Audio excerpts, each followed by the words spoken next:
దేవుని యొక్క వాక్యం వినబోయే ముందు మరి మన హృదయాన్ని మనం పరిశుద్ధాత్మ దేవుడికి మరి సమర్పించుకుందాం. प्रभु परमेश्वर का वचन सुनने से पहले हम अपने हृदय को पवित्र आत्मा परमेश्वर की हाथों में सौंप देंगे। మన హృదయం దున్నపడాలి, हमारे हृदय को जोतना होगा, हमारी హృదయం దున్నపడాలి. हमारे हृदय के ऊपर हल चलाना होगा, ఎందుకంటే क्योंकि మన పొలవని ఈ హృదయము బాగా పదును చేయబడినప్పుడు हमारी इस हृदय रूपी खेत जो अच्छी तरह यानी कि उपजाऊ के योग्य जो बनाएंगे तो మరి ఆ విత్తనాలు, ఆ వాక్యం అనే విత్తనాలు లోపలికి వెళ్ళి మరి మొలకెత్తడానికి యోగ్యంగా ఉంటాయి. वो वचन रूपी बीज हमारी हृदय रूपी खेत में जाकर वो उगने के लिए, अंकुराने के लिए मौका देता है। ఈ రోజు ప్రార్థన అనే అంశం గురించి మనం తెలుసుకుందాం. आज प्रार्थना का विषय को लेकर हम सुनेंगे। ప్రార్థన प्रार्थना ప్రార్థన అనే అంశం. प्रार्थना को लेकर सुनेंगे। అసలు ప్రార్థన అంటే ఏంటి? आखिर प्रार्थना का मतलब क्या है? ఏంటి ప్రార్థన అంటే? क्या है प्रार्थना? ఈ ప్రార్థన ఎక్కడి నుంచి పుట్టింది? ये प्रार्थना कहाँ से पैदा हुआ? ప్రార్థన అనే మాట ఎక్కడి నుంచి పుట్టింది? ये प्रार्थना वाली शब्द कहाँ से उत्पन्न हुआ है? ఎవరు ఆ వ్యక్తి ఈ ప్రార్థన మనకు నేర్పిన వ్యక్తి? किसने इस प्रार्थना को हमको सिखाया है? ప్రార్థన అంటే ఏంటంటే అడగటం. प्रार्थना यानी कि मांगना, అడగటం विनती करना। అది నేర్పింది ఎవరు? इसको किसने सिखाया है? ప్రియులారా, प्रियो, మనకి తెలుగులో ఒక సామెత ఉంది, కారణ జన్ములు అంటారు. तो तेलुगु में कहते हैं किसी कारण से जन्मे हैं करके बोलते हैं, कारण जन, కారణ జన్ములు कारण जन करके बोलते हैं। అంటే కారణ జన్ములు అంటే ఒక కారణం కొరకు వాళ్ళను దేవుడు ఏర్పరచుకున్నాడు. यानी कि किसी कारण के लिए परमेश्वर ने उनको चुना है। ఒకసారి एक बार ఒక వ్యక్తి అంట, ఒక చిన్న యవనస్తుడు एक नौजवान పార్క్ లో ఉండి దేవుడికి ప్రార్థన చేసుకుంటాడు. पार्क में रहकर परमेश्वर से प्रार्थना कर रहा था। ప్రార్థన చేసుకున్నప్పుడు అన్నాడంట, నేను నీ అద్భుత కార్యాలు నాకు తెలుపయ్యా అని అన్నాడంట. प्रार्थना करते वक्त उसने कहा, परमेश्वर तेरे अद्भुत कार्य मेरे सामने प्रकट करो बोला। మనమైతే మన అవసరం గురించి ప్రార్థన చేసుకుంటాం. हम प्रार्थना में क्या करते हैं? अपनी मांगों को लेकर रखते हैं, మన పిల్లలు, अपने बच्चों के लिए, మన భర్త, మన భార్య, पति पत्नी के నా लिए, ఉద్యోగం, नौकरी के लिए, నా సొంత. अपनी जरूरतों को लेकर। కానీ लेकिन ఆ యవనస్తుడు, वो नौजवान నీ అద్భుత కార్యాలు నాకు చూపించయ్యా, నేను నిన్ను స్తుతిస్తానయ్యా, నిన్ను నమ్ముతానయ్యా అని అతను ప్రార్థన చేసుకుంటున్నాడు. वो प्रार्थना कर रहा था, परमेश्वर मेरे विश्वास को बढ़ाने के लिए तेरी अद्भुत कार्य मेरे सामने प्रकट करो। ఆ ప్రార్థన చేసుకుంటున్నప్పుడు ఒక వ్యక్తి ఆ పక్కగా వచ్చే బెంచ్ మీద కూర్చున్నాడు. ऐसे समय में एक और व्यक्ति आया था, बगल में बेंच था, उसमें बैठा था। ఈ యవనస్తుడు ప్రార్థన చేసుకుంటూ చేసుకుంటూ ఒక్కసారి పెద్దగా హల్లెలూయా అని అరిచాడు. ये नौजवान प्रार्थना करते करते हुए बड़ी ऊंची आवाज से एक ही बार हालेलुया करके चिल्लाया। ఎందుకంటే కొన్నిసార్లు ప్రార్థనలో మనకు పరిశుద్ధాత్మ దేవుడు తాకుతాడు. कई बार प्रार्थना में पवित्र आत्मा परमेश्वर हमको छुआ करता है, తాకుతాడు. छू लेता है। కొన్నిసార్లు మన తప్పులు తెలియజేస్తాడు. कई बार हमारी गलतियों को भी बताता है। కొన్నిసార్లు బైబిల్లో ఉన్నటువంటి ఆయన చేసిన అద్భుత కార్యాలను మనకు తెలియజేస్తాడు. कई बार बाइबल के अंदर की अद्भुत कामों को भी याद दिलाता है। కొన్నిసార్లు పరిశుద్ధాత్మ మన ముట్టి అన్ని భాషలో మనకు వరం కూడా ఇస్తాడు. कई बार पवित्र आत्मा परमेश्वर हमको छूने से पवित्र आत्मा के वरदान अन्य भाषा में देता है, వరాలు కూడా ఇస్తాడు మనకు. वरदान भी देता है। అనేక వరాలు ఇస్తాడు మనకు. कई सारे पवित्र आत्मा का वरदान देता है। ఆ యవనస్తుడు वो नौजवान ప్రార్థన చేస్తూ చేస్తూ प्रार्थना करते हुए ఒక్కసారి పెద్దగా హల్లెలూయా అని పెద్దగా అరిచాడు. एक ही बार ऊंची आवाज से हालेलुया करके चिल्लाया था। ఆ పక్కన కూర్చున్న వ్యక్తి जो बगल में जो बेंच पे बैठा था, అతను అన్నాడంట, उसने कहा, ఎందుకయ్యా అంత పెద్దగా అరిచావు అన్నాడు. क्यों इतनी ऊंची आवाज से चिल्लाते हो बोला। ఎందుకు నువ్వు అంత పెద్దగా అరిచావు అన్నాడు. क्यों इतनी ऊंची आवाज से चिल्लाया आप? ఏం లేదండి, कुछ भी नहीं है। బైబిల్లో రాయబడి ఉంది, बाइबल में लिखा गया है, ఆ ఇజ్రాయేలీయులంట ఆ ఎర్ర సముద్రాన్నంట పాయలు చేసి ఆ నేలనంట ఆరిపజేసి వాళ్ళందరినీ శత్రు సేన నుంచి కాపాడాడంట.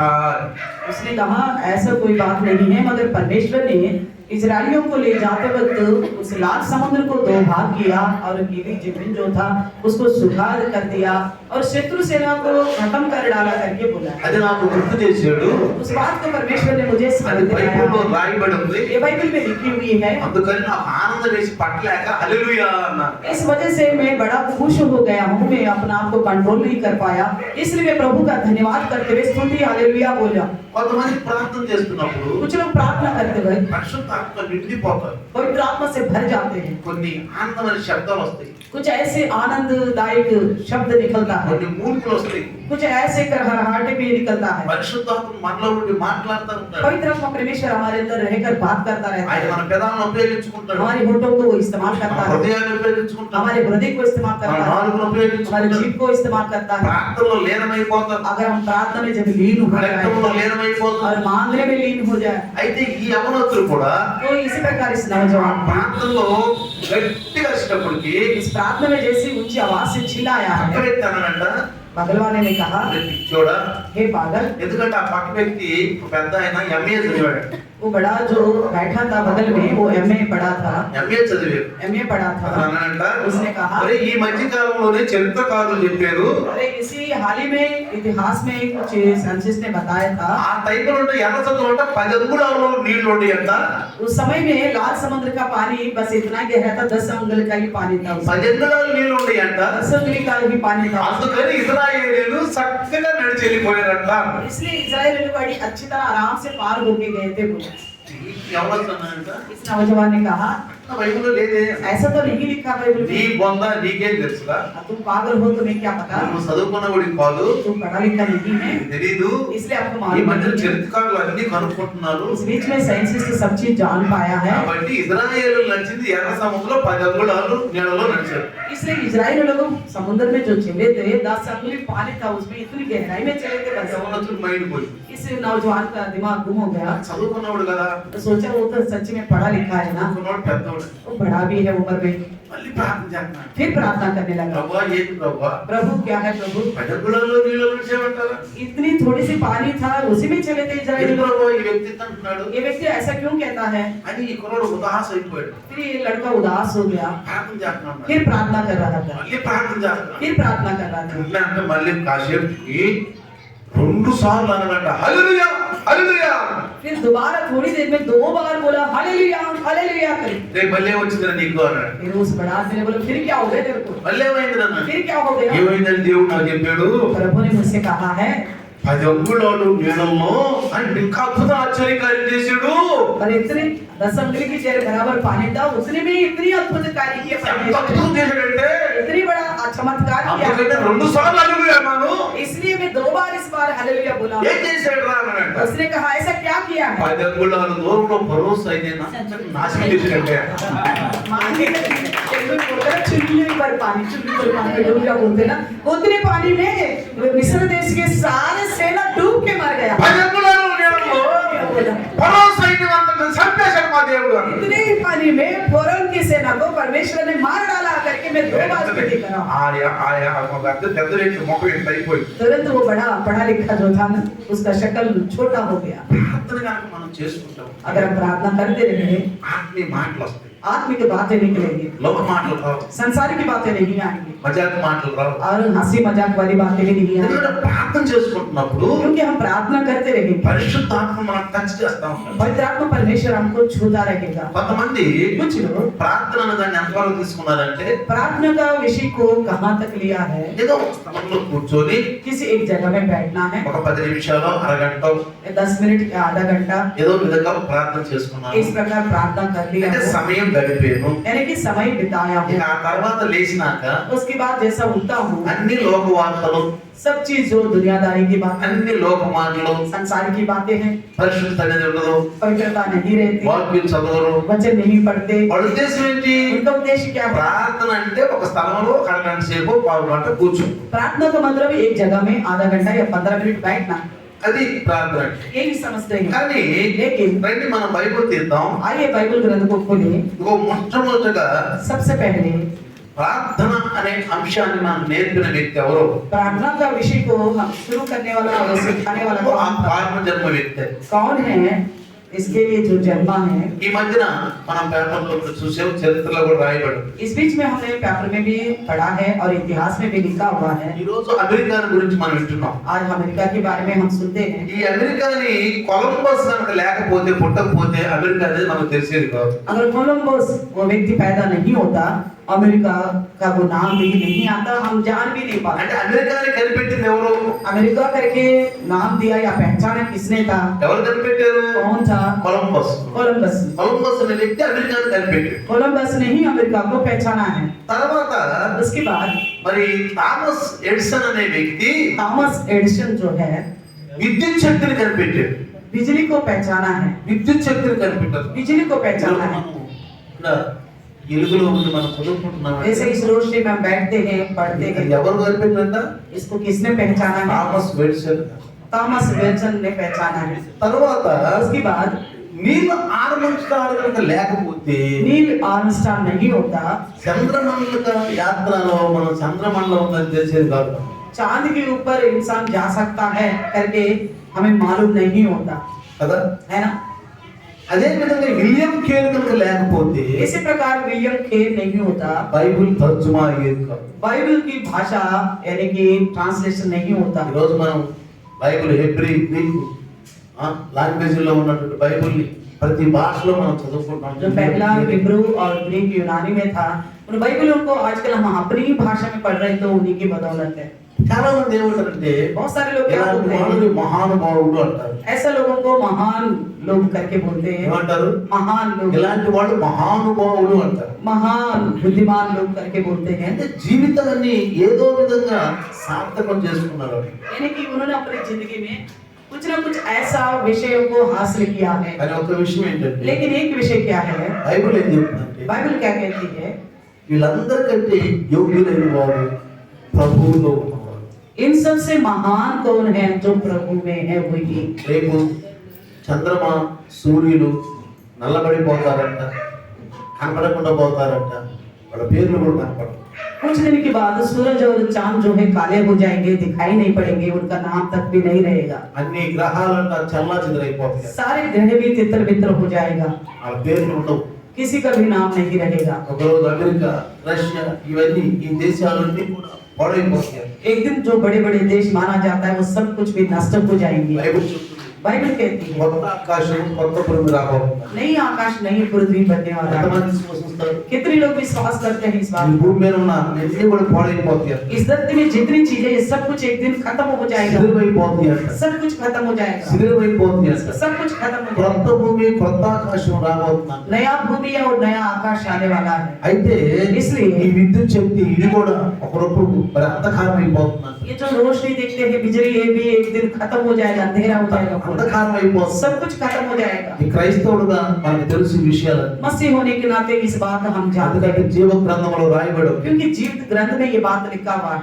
చీకటి పడిపోతుంది అంట, सब अंधेरा हो जाएगा, వెలుగనేది ఉండదంట। रोशनी नहीं रहेगा। అర్థమవుతుందా పిల్లరా? समझ में आ रहे प्रियो? మరి చివరికి వాక్యం కూడా ఉండదంట, కరువైపోతారు। तो ये भी लिखा गया है, आने वाले दिन में वचन का भी अकाल ఈ पड़ेगा, వాక్యం కూడా మనకు దొరకదంట। वचन भी नहीं मिलेगा हम लोग, కాబట్టి అంత అస్తవ్యస్తం అయిపోతుంది। सब कुछ उथल पुथल हो जाएगा। కానీ लेकिन యహలోకంలోను పరలోకంలోను ప్రార్థన ఎల్లప్పుడూ ఉంటుంది। मगर इस संसार में भी, स्वर्ग में भी प्रार्थना युगानुग बना ही रहेगा। हालेलुया, హల్లెలూయా। हालेलुया। అక్కడ మరి భక్తులు పరలోకంలో నాదా సత్యస్వరూపి అని ప్రార్థన చేస్తున్నారు। वहाँ पे हम देखते हैं भक्तगण जो है स्वर्गराज में रानियम के, हे नादा सच्चे स्वरूपी परमेश्वर कब तक न्याय नहीं करेगा करके प्रार्थना कर रहे हैं। 2 పెద్దలు 4 జీవులు కెరూబులు సెరూబులు కోట్లాది కోట్ల దూతలు ప్రార్థన చేస్తూ దేవుని స్తుతిస్తున్నారంట। 24 बड़े 4 जीव और अनगिनत करोड़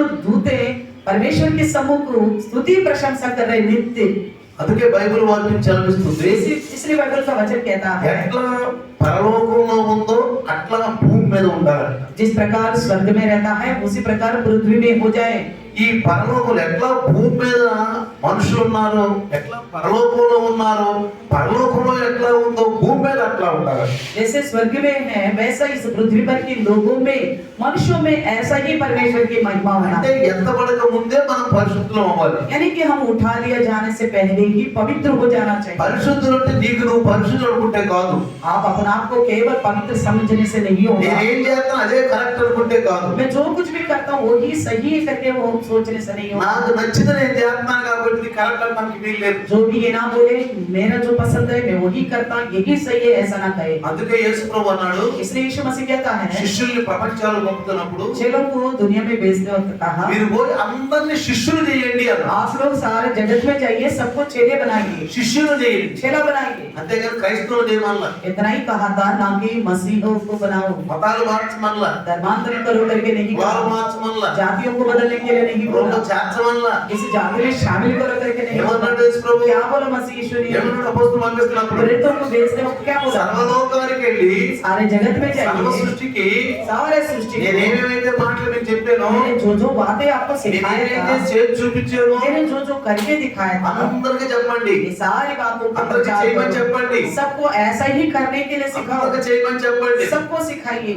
అందుకని इसलिए ఆరాధనలోకి వచ్చినాక నేర్చుకుంటామండి. आराधना में आने के बाद हम सीखते हैं, ఆరాధనలో నేర్చుకుంటాం. आराधना में सीखते हैं। చేతులు ఎత్తుకొస్తాం, हाथों को क्यों उठाते हैं చెప్పండి. बताइए, ఎత్తుకెత్తాం చేతులు చెప్పండి. क्यों हाथ उठाते हैं बताइए। బైబిల్లో రాయబడి ఉంది కదా, बाइबल में लिखा हुआ है, భక్తుడు రాశాడు, भक्तगणों ने लिखा है చేతులు ఎత్తి ఆరాధించండి. हाथों को उठाकर परमेश्वर की आराधना करेंगे। ఎందుకు లేచి నిలబడతాం చెప్పండి, क्यों उठ के खड़े हो जाते बताइए, చెప్పండి. ఎందుకు లేచి నిలబడతాం? क्यों उठ के खड़े हो जाते हैं? ఆరాధన చేసేటప్పుడు ఎందుకు లేస్తాం? आराधना करते वक्त क्यों खड़े हो जाते हैं? ఎందుకు లేస్తాం అంటే, क्यों खड़े हो जाते ఒక हैं? పెద్ద వ్యక్తి వచ్చినప్పుడు, एक कोई बड़ा महान व्यक्ति आता है, ఏదైనా మంత్రియో లేదా ఎమ్మెల్యేయో ఎవరైనా మినిస్టర్ ఎక్కుతారు లేదా? कोई मिनिस्ट्री यानी कि एमएलए मंत्री कोई आता बड़ा अधिकारी, उठ खड़े होते कि नहीं? మీ అధికారి, మీరు ఉద్యోగం చేస్తున్న మీ అధికారితో మీరు లెగుతారు లేదా? आप नौकरी करते हो जिस जगह में आपका अधिकारी आपके पास आएगा तो आप भी खड़े हो जाते हो ना। కొంతమంది ఏం చేస్తారు, कुछ लोग क्या करते हैं? సెల్యూట్ కొడతారు, सैल्यूट मारते भी, కొంతమంది దండం పెడతారు, कुछ लोग हाथ जोड़ते हैं, కొంతమంది తలలో ఉంచుతారు. कुछ लोग ऐसे ही सर झुकाते हैं। అందుకే కదా మొర్దకయి జాతి యహూదుల్ని ఎందుకు ఆయన ఉరేయాలనుకున్నాడు నామాను? हामान ने क्यों सोचा था यहूदियों को फांसी में चढ़ाने के लिए? ఎందుకు?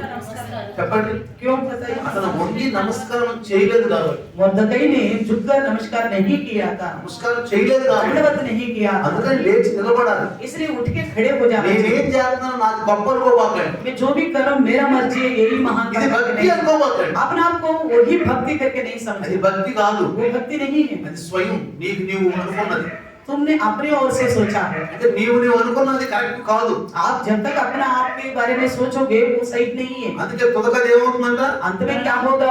ఇది పాపం అవుతుంది. वो मृत्यु की ओर ले जाएगा, पाप माना जाएगा। గౌరవంగా ఉండాలి మనం. हमें सम्मान देना అందుకే चाहिए, దేవుని సన్నిధిలో లేచి ఆరాధిస్తాం. इसलिए परमेश्वर के सम्मुख खड़े होकर हम आराधना करते हैं, కూర్చునిగా ఆరాధించేది, बैठ के नहीं करते हैं, లేచి ఆరాధిస్తాం, खड़े होकर आराधना करते हैं, చేతులు ఎత్తుతాం. हाथों को उठाते हैं। ఎందుకు చేతులు ఎత్తుతాం అంటే, क्यों हाथों को उठाते हैं? పరలోకంలో దేవుడు ఉన్నాడు. स्वर्ग में परमेश्वर है, మనందరూ తెలుసు కదా, हम सब जानते हैं ना। అమాలేకులు వచ్చారు हमारे की आए थे ఇజ్రాయెల్ యుద్ధం చేయడానికి. इजरायलियों के साथ युद्ध करने के लिए। కానాను దేశం పోకుండా ఇజ్రాయేలును నాశనం చేయాలని సైతాను ఎంత పూనుకున్నాడు. कनान में इजरायलियों को ना जाने देने के लिए शैतान ने कितनी योजना बनाई। దేవుని వాగ్దానాన్ని నెరవేర్చకుండా సాతానుడు ఎంత అడ్డుకున్నాడు. परमेश्वर के वादा पूरा ना हो करके शैतान ने कितना रुकावट डाला था। ఈరోజు కూడా సైతాన్ పనిచేస్తున్నాడు, आज भी शैतान काम करता है, కానీ మనకు తెలియట్లేదు. मगर हम नहीं पहचान पा रहे, ఎందుకంటే ఈ సాతానుడు అని మనకు తెలియట్లేదు. हम नहीं पहचान पा रहे ऐसा शैतान ही कर रहा है। ఎందుకని? क्यों? వాక్యం తెలియని వాళ్ళకి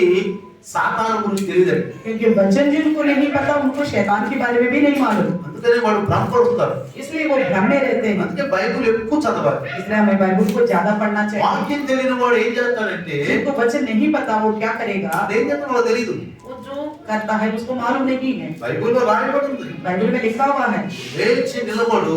आप उठ के खड़े हो जाइए। ఎంత అన్నాడు? ఇశ్రాయేలీయులు యజ్రా కాలంలో అంటే పగలంతా లేచి నిలబడాలంట. ఉదయం నుంచి సాయంకాలం వరకు నిలబడ్డారు. इजरा के समय में इजराइली लोग परमेश्वर की वचन सुनने के लिए सुबह से लेकर शाम तक खड़े रहे थे। ఆ, నిలబడి దేవుని సన్నిధిలో సాష్టాంగ ప్రణామం చేసి इस तरह परमेश्वर के सम्मुख खड़े हो गए थे और प्रभु के सामने दंडवत किए। మోకరించి घुटनों में आकर घुटनों में आकर కొంతమంది ఏమి చేయలేదు. बहुत सारे लोग ये सब नहीं करते।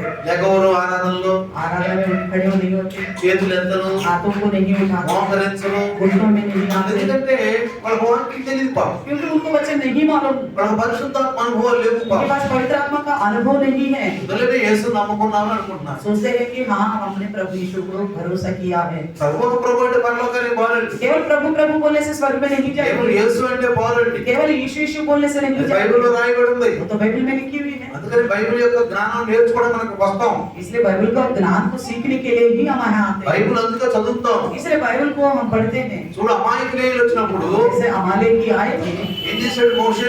मूसा ने क्या किया? ఏమన్నాడు? యెహోషువ यहोशू నువ్వు వెళ్ళి అమాయకులతో యుద్ధం చేయి. आप जाइए और अमालेक की लोगों से हम युद्ध प्रार्थना कीजिए। करते हैं। हम प्रार्थना में लगे रहेंगे। ఏమన్నాడు? क्या कहा? నువ్వేం యుద్ధం చేయి, आप तो युद्ध करो, కత్తి పట్టుకో, तलवार ले लो, నువ్వు యుద్ధం చేయి. आप युद्ध में जाओ। నేనేం చేస్తాను? हम क्या करेंगे? प्रार्थना करते। प्रार्थना में ఎవరెవరు? कौन कौन? అహరోను, हारून, ఇంకెవరు? హూరు, हूर, ఇంకెవరు? और कौन? అహరోను. हारून, మోషే, मोशे, అహరోను, हारून, హూరు, हूर, ఈ ముగ్గురు. ये तीनों ఎక్కడ ఇద్దరు ముగ్గురు? जहाँ 2-3 అందుకే आदमी, యేసుకున్నాను. ఎక్కడ ఇద్దరు ముగ్గురు యేసు ఏం చెప్పాడు తెలుసా? क्यों प्रभु यीशु ने कहा जहाँ 2-3 आदमी मेरे नाम से इकट्ठा యేసు होंगे? ప్రభు స్వయంగా ఏదో తన బుద్ధి అనుసారంగా చెప్పడానికి ఈ లోకానికి రాలేదండి. यीशु मसीह स्वयं अपनी बुद्धि के अनुसार कुछ बताने के लिए नहीं आया। నా తండ్రి ఏం చెప్తాడో అదే నేను చెప్పడానికి వచ్చాను. कहता है यीशु मेरे पिता जो कुछ कहा था मुझसे करने के लिए वही मैं నా बता। తండ్రి చూపించిందే నేను చేస్తానికి వచ్చాను. पिता मैं मुझे जो दिखाता है वही मैं करता हूँ। మనం కూడా ఏం చేయాలి తెలుసా? हमें भी क्या करना पड़ता है? బైబిల్ అనుసారంగానే జీవించాలి. हमें बाइबल के अनुसार ही जीना होगा। నిజంగా మనం రక్షించబడితే, सच्ची में हमने उद्धार पाया तो, నిజంగా తిరిగి జన్మిస్తే, सच्ची में हम अंतराव किया तो, నిజమైన విశ్వాసులైతే सच्ची में हम विश्वासी होगा। దేవుని కొరకు మనం ఆజ్ఞలు పాటించాలి. परमेश्वर की आज्ञाओं को पालन करने చూడండి, మోషే, అహరోను, హూరు వీళ్ళు ఏం చేస్తున్నారు? చేతులెత్తి ప్రార్థన చేస్తారు. देखिए मूसा हारून हूर जाके क्या कर रहे थे? हाथों को उठाकर प्रार्थना कर रहे थे। మోకరించారు, घुटने में आए, చేతులెత్తి हाथों को उठाकर ప్రార్థన చేస్తున్నప్పుడు प्रार्थना जैसे कर रहे थे। దేవుడు ఆకాశం నుంచి దూతలను పంపించాడు. परमेश्वर ने स्वर्ग से अपने दूतों को भेजा। చూడండి, యెహోషువ ఆ యొక్క యుద్ధంలో గెలుస్తున్నాడు. ये देखिए योशु जो है युद्ध में जीतते जा रहे हैं। ఎప్పుడైతే మోషే చేతులు దించాడో, जब मूसा ने हाथों को नीचे किया, చేతులు ఎప్పుట్టి అని हाथ दर्द हो गए बोलते हैं। వెంటనే దేవుని దూతలు పక్కకి వెళ్ళిపోయారు. तुरंत परमेश्वर का दूत बगल में हो गया। యెహోషువ ఓడిపోతున్నాడు. योशु हारते जा रहे हैं। యెహోషువ ఓడిపోతున్నాడు. योशु जो है हार रहे हैं। ఒకవేళ నీ జీవితంలో शायद आपका जिंदगी में నువ్వు ఓడిపోతున్నావంటే आप हारने पर हैं, నువ్వు నిజమైన ప్రార్థన చేయట్లేదు. आप सच्ची ढंग की प्रार्थना नहीं कर रहे। ప్రార్థన చేస్తానని అంటారు, हाँ मैं मानता हूँ तुम प्रार्थना कर కానీ रहे हो, నిజమైన ప్రార్థన చేయట్లేదు. जो परमेश्वर को भाने वाला प्रार्थना नहीं कर रहे। పరలోకంలో ఉన్న తండ్రి చూసే ప్రార్థన. स्वर्गीय पिता देखने वाली प्रार्थना। యేసు ప్రభు ఏమన్నాడు మత్తయి సువార్తలో? मसीह यीशु क्या कहता है मत्ती నీవు सुसमाचार में? గదిలోకి వెళ్ళి తలుపు వేసుకుని నువ్వు ప్రార్థన చేయి. तुम अपने कमरे में जाओ और दरवाजा बंद करो और प्रार्थना करो। అంటే అర్థం ఏంటి? इसका मतलब क्या है?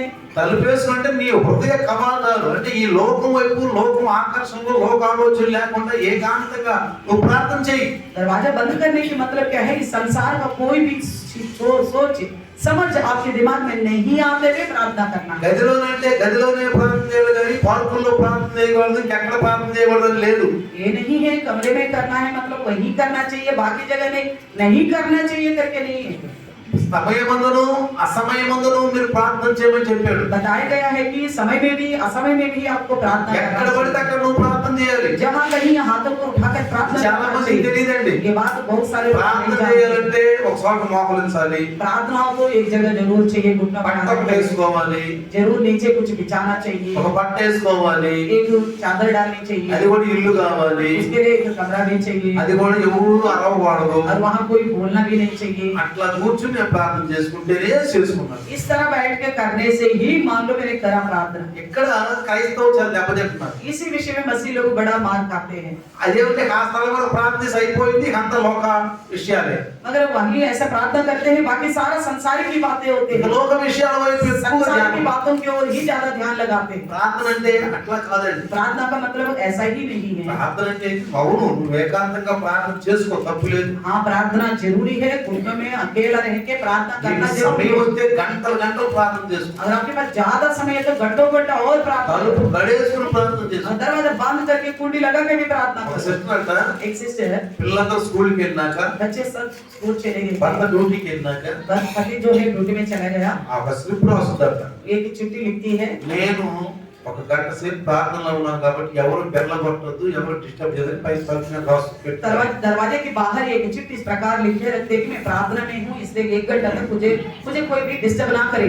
లోపల గడేసుకుని अंदर कुंडी लगा कर ప్రార్థన చేసుకుంటారు. प्रार्थना करते रहते। వచ్చిన వాళ్ళందరూ చూసి जो भी आता है देखते हैं, ఓ లోపల ప్రార్థన చేసుకుంటారు. हाँ हाँ अंदर प्रार्थना कर रही है, డిస్టర్బ్ చేయకూడదు. और डिस्टर्ब नहीं करना మంచిదే चाहिए। కాదండి. अच्छी बात है, ऐसा करना चाहिए। తప్పండి गलत है करके मैं नहीं बोलता हूँ, తప్పట్లేదు. गलत है करके नहीं కానీ कहता, అంతవరకే చేస్తారు. ఆ తర్వాత అంత లోకాలు మాటలే. मगर वही तक ही करते हैं और बाद में संसार की सी नहीं चलना। ఇక్కడ ఉద్దేశం ఏంటి? అదే ప్రార్థన.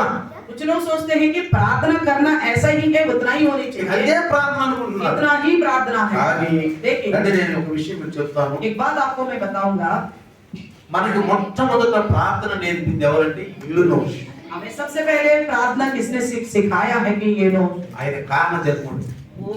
उसी नाम के, उसी के लिए वो पैदा हुआ है। ఆదాము యొక్క మూడవ కుమారుడు అంటే సేతు కుమారుడు. आदम का तीसरा पुत्र जो है शेत, उसका है पुत्र एनोश। ఎవరు? ఆదాము. ఏనోష్ ఎవరు?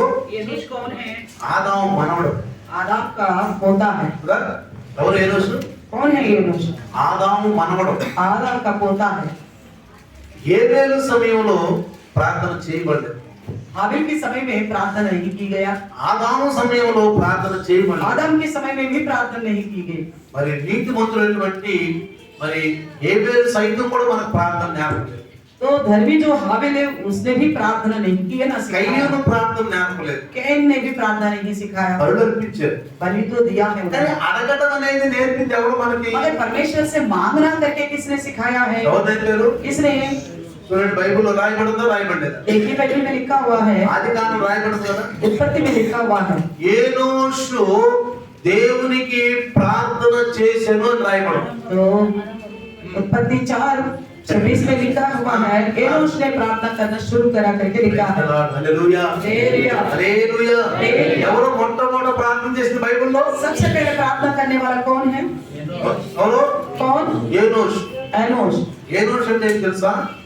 एनोश का मतलब क्या है? మట్టి అయిన మానవుడు అని అర్థం. ఏనోష్ मिट्टी का मानव करके अर्थ है, మట్టి అయిన మానవుడు मिट्टी का मनुष्य। అంటే ఈ మిట్టి అయిన మానవుడు ये मिट्टी का जो मनुष्य है, పరలోకములో అదృశ్య దేవుణ్ణి మనం అడగొచ్చు అని చెప్పింది ఎవరంటే ఏనోష్. उस अविनाशी परमेश्वर जो स्वर्ग में है, ये मिट्टी से बना हुआ मनुष्य उस परमेश्वर से कुछ मांग सकता है करके దేవుడు మాట बताया। విన్నాడు ఆదాము. परमेश्वर की आवाज तो सुना है आदम, దేవుడు ఆదాముతో ముఖాముఖిగా మాట్లాడాడు. परमेश्वर ने आदम से आमने सामने बात किया है, కానీ ఆదాము మాత్రం ప్రార్థన చేసినట్టు మన బైబిల్లో लेकिन రాయబడింది. आदम ने प्रार्थना किया करके बाइबल में नहीं लिखा। ఒకవేళ మీరు అన్నారు అనుకోండి शायद अगर आप ప్రార్థన कहेंगे, చేసి ఉంటాడు బైబిల్లో రాయలేదని. शायद प्रार्थना की होगी मगर लिखा नहीं होगा, తప్పండి. ये गलत है। పరిశుద్ధాత్ముడు తప్పకుండా రాయించు. अब ऐसा होता तो पवित्र आत्मा परमेश्वर जरूर ఏనోషు लिखता। గురించి రాయించిన పరిశుద్ధాత్ముడు ఆయన గురించి రాయించడా? एनोश के बारे में लिखवाने वाला पवित्र आत्मा परमेश्वर क्या आदम के बारे में नहीं लिखवाएगा? ఆ ఏబేలు ప్రార్థన రాయడా? हाबिल के बारे में नहीं लिखेगा, उसने అయ్యో प्रार्थना की। ప్రార్థన రాయడా? कैन ने भी प्रार्थना किया करके नहीं लिखेगा। రోజు ఆదాము వాళ్ళిద్దరు గురించి కుటుంబ ప్రార్థన రాయడా? रोज आदम हवा दोनों बैठ के पारिवारिक प्रार्थना करे थे करके नहीं लिखता, రాయడా? नहीं लिखता क्या? రాసేవాడే. लिखता जरूर। ఇప్పుడు అర్థం చేసుకోవాలి మనం. हमें समझना चाहिए పరిశుద్ధాత్మ తప్పకుండా రాయించు. पवित्र आत्मा प्रभु जरूर लिखवाते हैं, ఆయన ఏది వదిలిపెట్టనండి. वो कुछ भी नहीं छोड़ता। మనకి ఏది కావాలో ఆయనకి తెలుసు. हमें जो चाहिए वो जानता है, మనకి ఎప్పుడు ఇవ్వాలో ఆయనకి తెలుసు. हमें कब देना है वो भी जानता మనం है। తొందరపడకూడదు. हमें जल्दबाजी కానీ नहीं करना క్రైస్తవులు है, తొందరపడతారు. मगर मसीह लोग ही जल्दबाजी करते దేవుడి हैं। కంటే ముందు వెళ్ళిపోవాలనుకుంటారు. परमेश्वर से भी आगे जाना चाहते हैं, దేవుడి కంటే ముందు వెళ్ళిపోవాలి. परमेश्वर से भी आगे जाना चाहते నాకు हैं, ఇప్పుడే కావాలనుకుంటారు. मुझे अभी चाहिए करके बोलता నాకు है, ఇప్పుడే కావాలనుకుంటా. अभी ही चाहिए करके कहते కాదు. हैं। लेकिन ऐसा नहीं, దేవుడు కోసం ఎదురు చూడవు. परमेश्वर के लिए बाट जोड़ता है। ఏది అడిగినా कुछ भी मांगे, ఏది అడిగినా कुछ भी मांगे, అడగటమే మన హక్కు. मांगना हमारा हक है। అదే మనకి నేర్పాడు. यही बात हमें सिखाया है। ఎవరు నేర్పాడు? क्या सिखाया है? ప్రార్థన చేయటం మనకు నేర్పాడు. प्रार्थना करना हमें सिखाया है। చూడండి, देखिए ఆదికాండము उत्पत्ति 4వ అధ్యాయము 4 अध्याय 25, 26 చదవండి.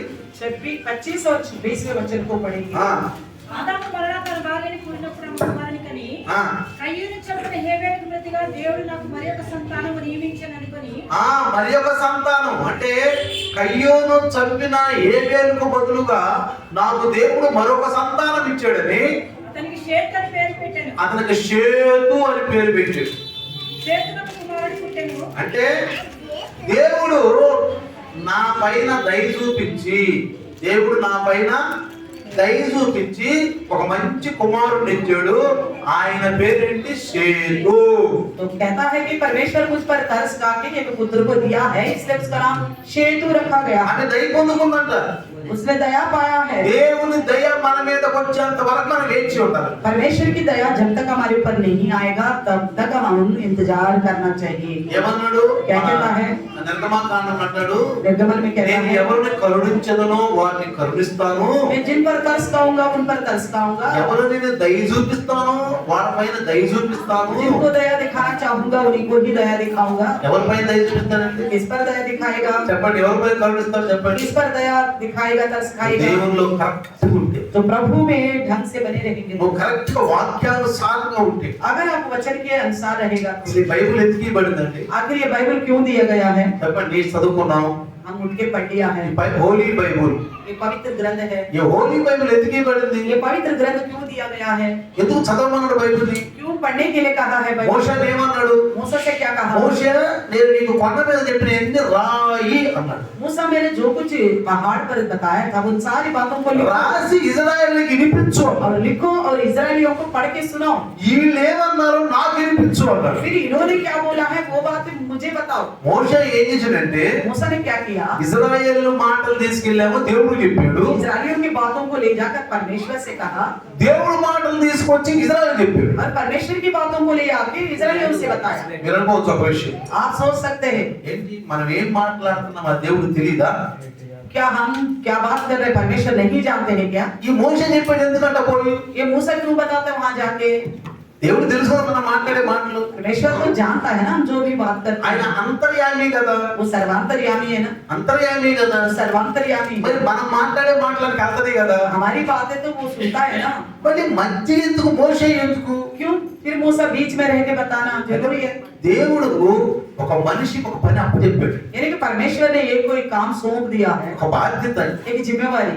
నీ కుమారుడికి నువ్వు ఒక పని అప్పచెప్పావు, जैसे आप अपने पुत्र को एक काम सौंपते నీ हो, కుమార్తెకి ఒక పని అప్పచెప్పావు, बेटी को काम सौंप देते నీ हो, భార్యకి ఒక పని और అప్పచెప్పావు, पत्नी को भी एक काम देते నీ हो, భర్తకు ఒక పని इस అప్పచెప్పావు. पति को भी एक काम देते అది हो। చేయటం అనేది ఒక బాధ్యత, वो करना उनका जिम्मेवारी है, అది బాధ్యత. उनकी जिम्मेवारी। అందుకని దేవుడు ఏమన్నాడంటే, इसलिए प्रभु ने क्या कहा? మోషే हे मूसा, వాళ్ళు ఏం మాట్లాడుకుంటున్నావు చెప్పు, वो जो कुछ भी बोलते हैं आपस में मुझे बताना। నేనేం మాట్లాడుతున్నా వాళ్ళకి చెప్పు. मैं जो भी बोल रहा हूँ ये ले जाके उनको అంటే बताओ। మోషే ఎవరు? దేవుడికి మానవులకు ఎవరు? మోషే మధ్యవర్తి. तो मूसा कौन है? परमेश्वर और इंसान के बीच में बिचवाई है। ఇప్పుడు కూడా अभी भी తిమోతి కూడా రాస్తాడు, तिमोथेयुस भी लिखता है। ఎవరంటే యేసు ప్రభు कौन है यीशु मसीह? దేవునికి పరమ తండ్రికి పాపులైన మనుషులకి మధ్యవర్తిగా దేవుడు వచ్చాడు. परमपिता परमेश्वर को और पापी मनुष्य के बीच का बिचवाई के रूप में यीशु मसीह ఆ आया। దేవుడు ఎట్లా వచ్చాడు? कैसा आया है? ఆ క్రీస్తులో ఉండి మాట్లాడుతూ వచ్చాడు. और मसीह के अंदर होकर बात करने के लिए आया है। ఇప్పుడు దాసు ఎవరు చెప్పండి? अब दास कौन है बताइए? చెప్పండి, దాసు ఎవరు? कौन है दास? సంఘానికి, कलिसिया को యేసు ప్రభు ఇచ్చిన మాటలు అందించడానికి వచ్చినటువంటి దైవదాసు. प्रवेश यीशु मसीह का दिया गया बातों को आप तक पहुंचाने के लिए आया प्रभु का दास। దైవదాసుడు వాక్యానుసారంగా ప్రతి విషయం నడుస్తూ ఉంటే प्रभु का दास वचन के अनुसार ही हर एक विषय को पालन करेगा। ఈ సంఘం అనే విశ్వాసులు అంటే ఈ గొర్రెల కొడగతి అంటే ఆ కాపరి వెనకమాల నడుస్తూ ఉంటుంది. ये कलिसिया की विश्वास से यानी कि ये सारे भेड़ क्या करेंगे, चरवाहे के पीछे पीछे चलते रहेंगे। అందుకని సంఘ కాపరి వాక్యానుసారంగానే మనుషులు నడిపించాలి. इसलिए कलिसिया का चरवाहा वचन के अनुसार ही लोगों को चलाना चाहिए। చాలా మంది అంటారు बहुत सारे लोग మా कहते हैं, సంఘంలో ఇది లేదు అంటారు, हमारे कलिसिया में ये विषय नहीं है, మేము ఈ క్రమం పెట్టుకున్నాం అంటారు. हमने इस नियम को रखा है बोलते हैं, అంటారా? कहते हैं ना మా డినామినేషన్ లో ఈ క్రమం లేదు అంటారు. हमारी संस्था में ये नियम नहीं है बोलते మా हैं, కాపరి మాకు ఇది నేర్పలేదు అంటారు. हमारा चरवाहा ये बातें हमको नहीं నేను सिखाया। ఎక్కడ పోయినా అంటాను मैं जहाँ कहीं जाता हूँ బైబిల్లో రాసి ఉందా రాయలేదా बाइबल में लिखी हुई कि नहीं, చెప్పండి. आप बताइए। నువ్వు ఏ డినామినేషన్ నాకు అనవసరం, आप किसी भी संस्था से जुड़े हुए मुझे कोई నువ్వు ఏ సంఘస్థురాలో సంఘస్థ నాకు అనవసరం, कोई भी कलिसिया से जुड़ा हुआ हो फिर भी कोई बात నీ नहीं, కాపరి ఎవరో నాకు అనవసరం. आपका चरवाहा कोई भी हो सकता है, मुझसे मुझे బైబిల్లో అది రాసి ఉందా बाइबल రాసిందా में ये विषय लिखा हुआ कि या नहीं, అది కూడా తెలియజేయండి మాకు. वो भी नहीं पता हमें बोलते। కొంతమందిని అక్కయ్య తీరా బాబు అంటే పోయి ఎక్కడ తిమోతిలో వెతుకుతారు. कुछ लोगों को हकी निकालने के लिए बोलेंगे तो जाके तिमोथी में ढूंढते हैं, మేకా తీరా బాబు అంటే మార్పు చూస్తారు పోయి. मीका निकालो बोलने से मरकुस को देखते हैं। అంటే అర్థం ఏంటి? इसका मतलब क्या है, అంటే మెయిన్ గా క్రైస్తవులకు బైబిల్ తీయటం కూడా రాదు. हम देखते हैं कि एक मसीह को बाइबल का पुस्तक को खोलना भी नहीं आता। ఆహారం తిన్నోడు బలపడతాడా? ఆహారం తిన్నోడు బలపడతాడా? जो खाना नहीं खाएगा वो ताकतवर होगा क्या, బలపడతాడా? क्या ताकतवर होगा, చెప్పండి. आप बताइए, ఆ? మరి బలపడిపోతాడు. वो कमजोर हो जाएगा। మరి ఆత్మీయ ఆహారం తిన్నోడు, जो आत्मिक भोजन नहीं खाएगा, ఆత్మీయ ఆహారం అంటే ఏంటి? जो आत्मिक भोजन का मतलब क्या है, మన్నా, मन्ना, ఆకాశం నుంచి మరుగైన మన్నా.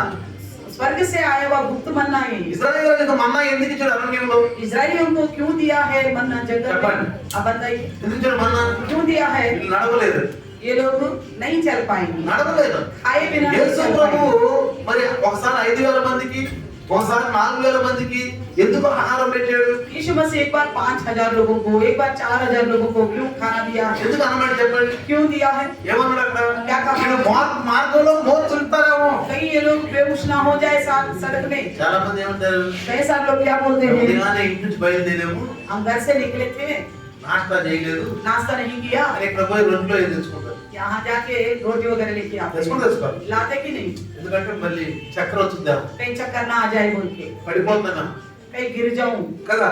है ना, అందుకని इसलिए ఆత్మీయ ఆహారం తిన్నోడు బలపడ్డండి. आदमी को भोजन जो नहीं खाता वो बन नहीं पाएगा। మనం ఒకటి చెప్తే ఒకటి చెప్తాడు, हम एक काम करेंगे तो वो दूसरा काम बोलेगा, మనం ఒకటి చెప్పామనుకో हम बोलेंगे एक काम, నుంచోవాలంటే కూర్చుంటాడు, हम बोलेंगे खड़े हो जाओ तो वो बैठेगा, చేతులు ఎత్తులంటే రెండు చేసి పెట్టు, हाथ उठाओ बोलने से दोनों हाथों को नीचे, మోకరించరా అంటే घुटने में आओ कहेंगे तो కూర్చుంటాడు. बैठ जाएगा सीधा। ఎందుకని? क्यों? లోబడే స్వభావం లేదు. झुकने का स्वभाव नहीं है, ఎందుకని? क्यों? ఇదే స్వభావం లేదు. सुनने का भी स्वभाव नहीं ఎందుకు है, ఇతరుడు పాస్టర్ గారు? क्यों बताते हैं पासवान, వాక్యమైన దేవుడు, वचन रूपी परमेश्वर, వాక్య దేవుడు ఏమన్నాడు? वचन रूपी परमेश्वर ने क्या कहा, ఏమన్నాడు? क्या कहा, దేవుని సన్నిధిలో నిలబడండి. परमेश्वर का समूह को खड़े हो जाइए। స్టెఫను రాళ్లతో పడుతుంటే కుడిపార్శ్వాన కూర్చున్న యేసయ్య లేచి కూర్చున్నాడు. स्टेफनुस को लोग पथराव कर रहे थे, परमेश्वर के दाहिने हाथ में बैठा हुआ यीशु मसीह उठ के खड़ा हो गए करके लिखा हुआ है। నేర్చుకోవాలండి మనం. हमें सीखना నాకేదో है, దేవుడు తెలుసు, हाँ मैं परमेश्वर को जानता నాకేదో వాక్యం వచ్చు, हूँ, मुझे वचन आता నీకు है, వచ్చేది ఏంటి? సైతాను కూడా వచ్చు. आपको क्या आता है वचन, शैतान को भी సైతాను आता है। వాక్యం మనకంటే ఎక్కువ తెలుసు సైతానికి. शैतान को हमसे ज्यादा पता है वचन, నీకంటే ఎక్కువ ప్రార్థన చేస్తాడు. आपसे भी ज्यादा वो प्रार्थना में होगा। 30 అంశాలు చెప్పా సాతాను గుర్తుమంది కోసం. शैतान को लेके मैंने 30 अंश बताया था, లైవ్ లో నేను 30 అంశాలు చెప్పా. लाइव में बताया था एक, మరి ఆ అంశాలు నీకు గుర్తున్నాయో లేవో पता नहीं ये विषय आपको याद है कि नहीं, యూట్యూబ్ లో ఒకసారి చూసుకోండి, यूट्यूब में है, एक बार आप देख రాసి लीजिए। ఉంటుంది 30 కార్యాలు సాతాను కార్యాలు. वहाँ पे लिखा हुआ शैतान के 30 नाम या 30 काम करके, అందులో కొన్ని కొన్ని చూడండి జాగ్రత్తగా. वहाँ पे कुछ देखिएगा, వాడు ప్రార్థన చేస్తాడండి, वो प्रार्थना करता है, వాడు వాడు తిరుగుతున్నాడండి, वो भी इधर उधर घूम रहा వాడి है, విషయాలు చెప్పడానికి అనుసారులు ఉన్నారండి. उसकी खबर पहुंचाने के लिए उसके लोग हैं। చూడండి అక్కడ చదివితే ఏమన్నాడు? क्या है देखिए, స్టెఫన్ మీద రాళ్లతో పడతాడు. ఎక్కడ పది? स्टेफनुस को पथराव से मार रहे थे। 7:56 सात అపోస్తలుల కార్యము 7:56 చూడండి. प्रेतों का काम 7:56 में देखिएगा, చూడండి, देखिएगा, తెరవబడ్డయు ఆకాశము తెరవబడ్డయు మనిషి కుమారుడు దేవుని కుడి పార్శ్వమందు నిలిచి చూసారా, మనుష్య కుమారుడు దేవుని కుడిపార్శ్వమున నిల్లుచుట, జాగ్రత్తగా నిల్లుచుట. देखा कि स्वर्ग खुला हुआ है, मनुष्य का पुत्र परमेश्वर के दाहिने ओर खड़ा हुआ है। Praise the Lord. हालेलुया। అసలు ఏం చేస్తున్నాడు దేవుడు యేసు ప్రభు దేవుడి దగ్గర? तो यीशु मसीह क्या कर रहे थे? परमेश्वर के पास కూర్చున్నాడు. बैठा हुआ था। చూడండి మీరు రోమాపత్రిక 8వ అధ్యాయము 34 కింద రాస్తే ఆయన తండ్రి యొక్క కుడిపార్శ్వమున కూర్చున్నాడని రాయబడింది అక్కడ. तो रोमियो की पत्री 8वें अध्याय का 34 के नीचे देखिएगा तो दाहिने हाथ में जा बैठा है। ఏమన్నాడు? क्या कहा? దేవుని కుడిపార్శ్వమున ఉన్నవాడును మన కొరకు విజ్ఞాపన చేస్తున్నాడు. तो परमेश्वर के दाहिने हाथ में जा बैठा है और हमारे लिए विनती करता है। యేసు ప్రభు వెళ్ళి తండ్రి కుడిపార్శ్వమున కూర్చున్నాడు. यीशु मसीह जाकर पिता के दाहिने हाथ में बैठा है। కానీ ఇక్కడ ఎందుకు లేచాడండి? लेकिन यहाँ पे क्यों खड़ा हो गया? ఎందుకు లేచాడు? क्यों खड़ा हो गया? ఆయన బిడ్డని రాళ్లతో కొడుతున్నారు. उनकी बच्चों को पथराव कर रहे थे, రాళ్లతో కొడుతున్నారు. पत्थर से मार रहे అంటే थे। ఏం చేస్తున్నాడు ఇక్కడ శపథం? इसलिए यहाँ पे पुरुष क्या कर रहा ఏం था? చేస్తున్నాడు? क्या कर रहा దేవుని నామాన్ని మహిమపరుస్తున్నాడు. परमेश्वर के नाम की महिमा कर रहा था। దేవుని వాక్యాన్ని నెరవేరుస్తున్నాడు. परमेश्वर के वचन को पूरा कर रहा था। యేసు ప్రభువులాగా చెబుతున్నాడు, తండ్రి అయ్యా ప్రభువా వీళ్ళ మీద ఈ జ్ఞానము మోపకము. मसीह यीशु की समान ये बात कर रहा था, हे पिता परमेश्वर ये जो गलती है इनके ऊपर नहीं लगाना। అంటే ఇక్కడ చూడండి మీరు, देखिएगा మన 26 జనవరిలో జాకీలు వస్తాము. 26 जनवरी में हम देखते हैं जॉकी आते रहते हैं। రాష్ట్రపతి ప్రధానమంత్రి ఏం చేస్తారు? राष्ट्रपति और प्रधानमंत्री क्या करते हैं చెప్పండి.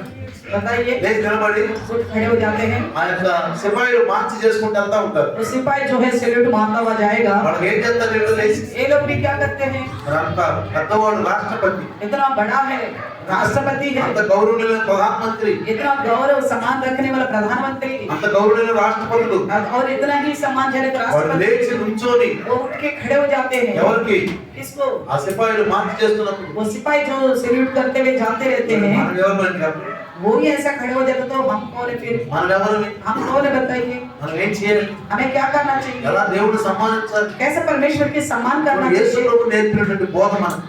यीशु मसीह का बताए गए संदेश ఏం हमारे చేశాడంట? पास क्या किया है? స్టెఫను దేవుడిని సమ్మానపరుస్తున్నాడు, स्टेफन परमेश्वर का सम्मान कर रहा था, కుమారుడిని అనుకరిస్తున్నాడు. वो पुत्र का अनुकरण कर रहा था। కుమారుడు ఏమన్నాడు? पुत्र ने क्या कहा था? తండ్రి వీరేం చేయుచున్నారో వీరెరుగురు వీరిని క్షమించుడి. पुत्र ने कहा था, हे पिता ये क्या कर रहे हैं इन्हें नहीं पता इसलिए इन्हें क्षमा స్టెఫను ఏం करो। చేస్తున్నాడు? स्टेफन क्या कर रहा అదే है? యేసును ఫాలో అవుతున్నాడు. उसी यीशु मसीह का अनुकरण करता అదే है। అందుకే యేసు ప్రభు లేచి నిలబడ్డాడు. इसलिए यीशु मसीह उठ के खड़ा हो నా गया। కుమారుడు నన్ను ఫాలో అవుతున్నాడు, हाँ मेरे पुत्र जो है मेरा నా अनुकरण శిష్యుడు करता నన్ను है, ఫాలో అవుతున్నాడు. मेरा चेला मेरा अनुकरण करता है। ఎప్పుడైతే మనం సంఘంలో ఉండి కరెక్ట్ గా మనం ఫాలో అవుతూ ఉంటామో हम कलिसिया में रहकर सीखते हुए उस वचन का अनुकरण करते हैं। ఈ చదివే భాగానికి చూడండి. కాబట్టి इसलिए మనం కూడా ఏం చేయాలి? సంఘానికి వచ్చినప్పుడు हमें क्या करना चाहिए कलिसिया में आने के बाद? నాకు తోచినట్టుగా నేను చేయకూడదు. मैं जैसा चाहता हूँ वैसा नहीं करना चाहिए। శిష్యులంటే నేర్చుకునేవాడు అని అర్థం. चेला यानी कि सीखने वाला है, నేర్చుకుని మర్చిపోయాడు కాదు. सीख के भूलने वाला करके नहीं है। సంఘానికి వచ్చినాక ప్రతి విషయంలో మనం నేర్చుకోవాలి. कलिसिया में आने के बाद हर एक विषय में हमें सीखना है। దైవదాసుడు వాక్యాన్ని ఎత్తి చూపిస్తున్నప్పుడు విని గ్రహించాలండి. प्रभु का दास वचन को बताता है तो सुनना और देखना समझना चाहिए। అందుకని इसलिए ఈ మట్టి మానవుడైనటువంటి మట్టి అయిన మానవుడికి ఏనోషు मिट्टी का बना हुआ एनोश మనం దేవుడిని అడగొచ్చు. ये सिखाया कि हम परमेश्वर से कुछ मांग सकते ఎవరు हैं। నేర్పాడు? क्या सिखाया है? మొట్టమొదటిగా ఏనోషు ఏం చేశాడు? क्या किया है एनोश ने? ప్రార్థన చేశాడు. प्रार्थना करा है। ప్రార్థన చేసి ఎట్లా? कैसा? దేవుడిని అడుగుతున్నాడు. परमेश्वर से मांग रहा। అదివరకు బలిపీఠాలు కట్టారు, उससे पहले वेदी बनाए थे కోడిళ్ళు అర్పించారు, और भेड़ बकरियों को चढ़ाया था అంట అర్పించారు, और फसल को भी चढ़ाया था परमेश्वर के लिए, है ना? కయ్యను అర్పించాడా? कैन ने भी चढ़ाया था, హేబెలు అర్పించాడా? हाबिल ने भी चढ़ाया था। కానీ ఏనోషు ఏం చేశాడు? लेकिन एनोश ने क्या किया? ఏనోషు ఏం చేశాడు? क्या किया? ప్రార్థన చేశాడు. प्रार्थना किया। అంటే ఏంటి? इसका మనం मतलब क्या है? దేవుణ్ణి అడగొచ్చు. हम मिट्टी का मनुष्य परमेश्वर से कुछ मांग सकते చాలా మంది हैं। ప్రార్థన చేయలేరు. कई सारे लोग हैं जो प्रार्थना नहीं करते। ప్రార్థన అంటే అసలు ఏంటి చెప్పండి? प्रार्थना का मतलब क्या है? దేవుణ్ణి అడగటం. परमेश्वर से मांगना। చూడండి, బైబిల్లో మార్కులో రాశాడు, మత్తయిలో కూడా రాశాడు. మత్తయి 22 కదా, చూడండి 21 చదవండి. మత్తయి 22 21 చదవండి. मत्ती की 22 अध्याय का 21 और 22 वचन पढ़ेंगे। చదవండి. అందుకు ఆయన ఆ. అలాగైతే కైసరువి కైసరునకు అమ్మా 21 చదవము. ఆశ్చర్యపడి ఆయనను విడిచి వెళ్ళిపోయి ప్రార్థన మత్తయి 21. 21 యేసు అందుకే విశ్వాసము కలిగి సందేహింపకుండిన ఎడల సందేహం ఎలా ఎందరికీ చెట్టుకు జరిగిన ప్రార్థన అక్కడ जो कुछ तुम प्रार्थना में विश्वास करके मांगो 22 అధ్యాయము 22వ వచనం చదవండి. మీరు ప్రార్థన చేయనప్పుడు వేటిని అడుగుదురో అవి దొరికినవని నమ్మిన ఎడల మీరు వాటన్నిటిని పొందుకుంటారు. जो कुछ तुम प्रार्थना में विश्वास से मांगो तुम्हें सुख मिल जाएगा. Praise the Lord. Hallelujah. Mango मांगो. ఎవరు నేర్పని చెప్పండి మనకి. किसने सिखाया हमें बताइए.